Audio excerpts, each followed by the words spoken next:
you're searching for Cisco Training and you haven't worked with routers before, then the certification that you're likely to need is the CCNA. This will give you the necessary skills to set up and maintain routers. Large companies with multiple locations use routers to connect their networks so that they can keep in touch.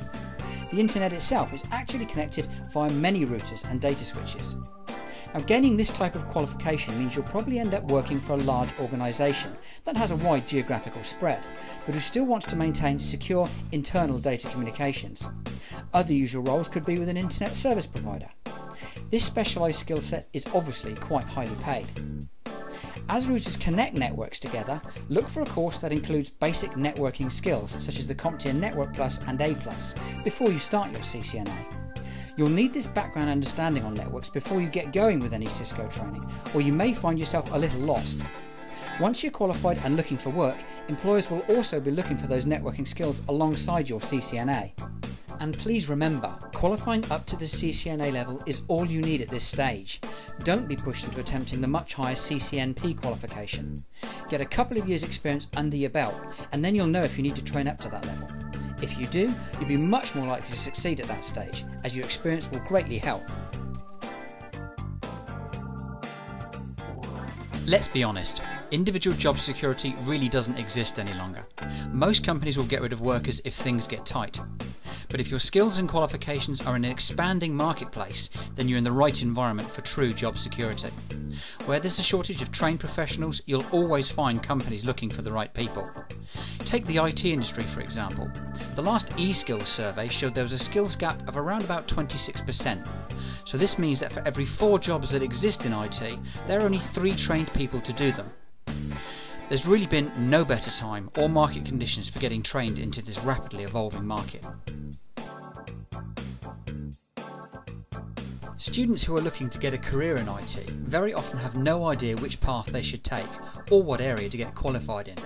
After all, if you've got no experience in the IT market, how can you possibly expect to know what somebody actually does day to day, let alone of course decide on which training route is going to be the most appropriate one to get you there. Really, the key to sorting this out is to take a good look at a number of different areas. Things like your personality type. What kind of things do you enjoy and what don't you like? Why you want to get into IT. And you'll need an explanation of each career path and what makes them different from each other.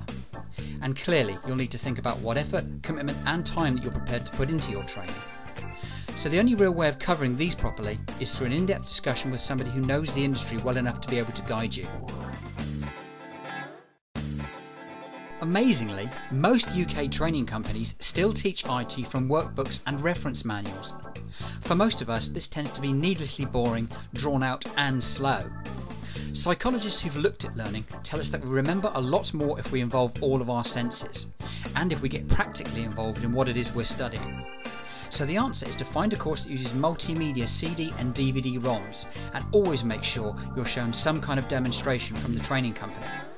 Your training materials should include videos of the instructors, live demonstrations and slideshows, and they should always have interactive labs for you to practice what it is you've learned. It's generally best to avoid training that's purely online. You want actual physical CD or DVD ROM course materials so that you can use them whenever and wherever you want, and you're not totally reliant on your broadband connection.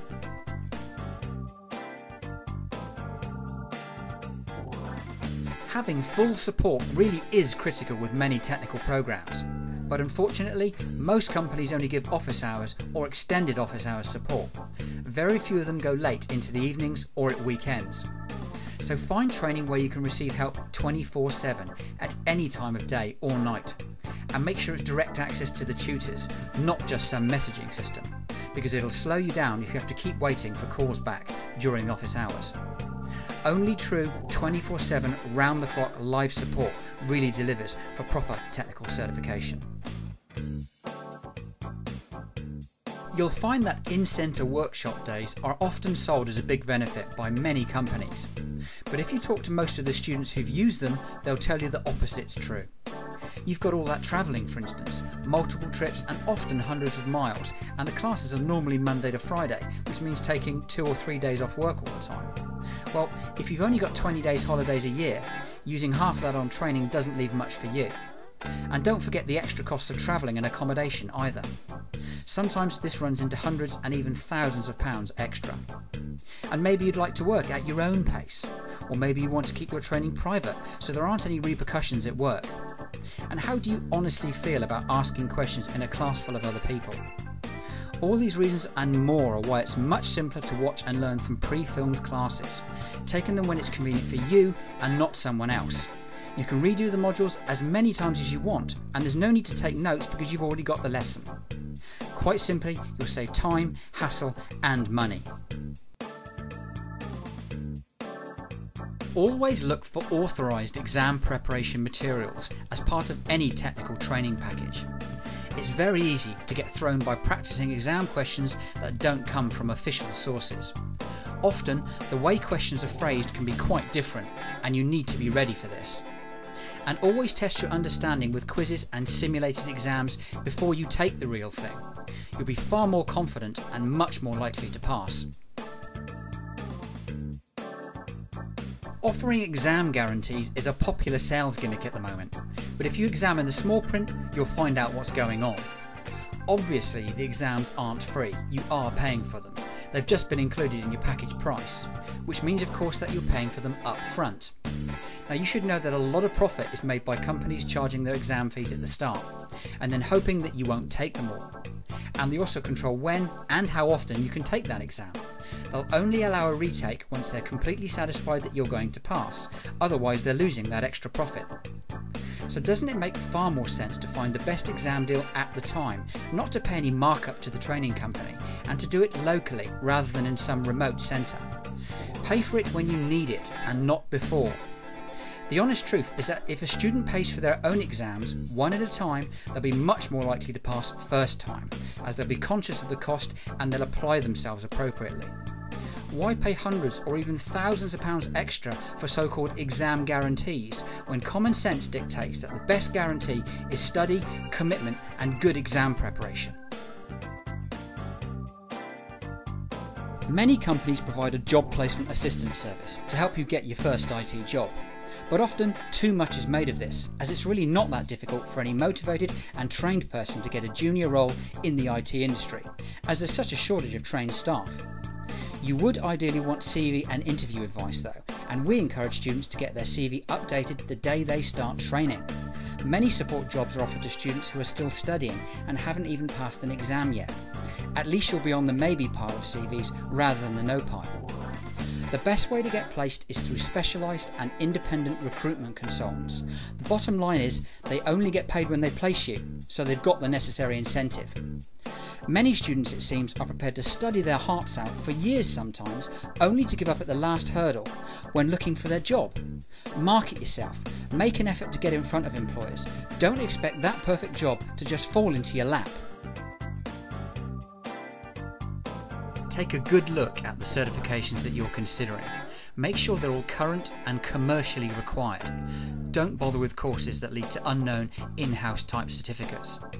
Only the fully recognised accreditations from the major players like Microsoft, CompTIA, Adobe and Cisco are really going to mean anything to employers.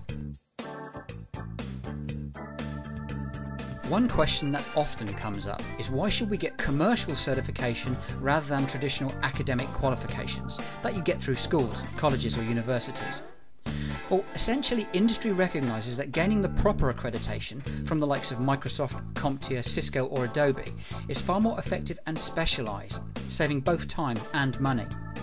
Commercial certification concentrates on the actual skills that are required, together with an appropriate level of background knowledge, rather than going into the depths of background detail that academic courses can often get bogged down in. The bottom line is, recognised IT certification provides exactly what an employer needs. It says what you do in the title.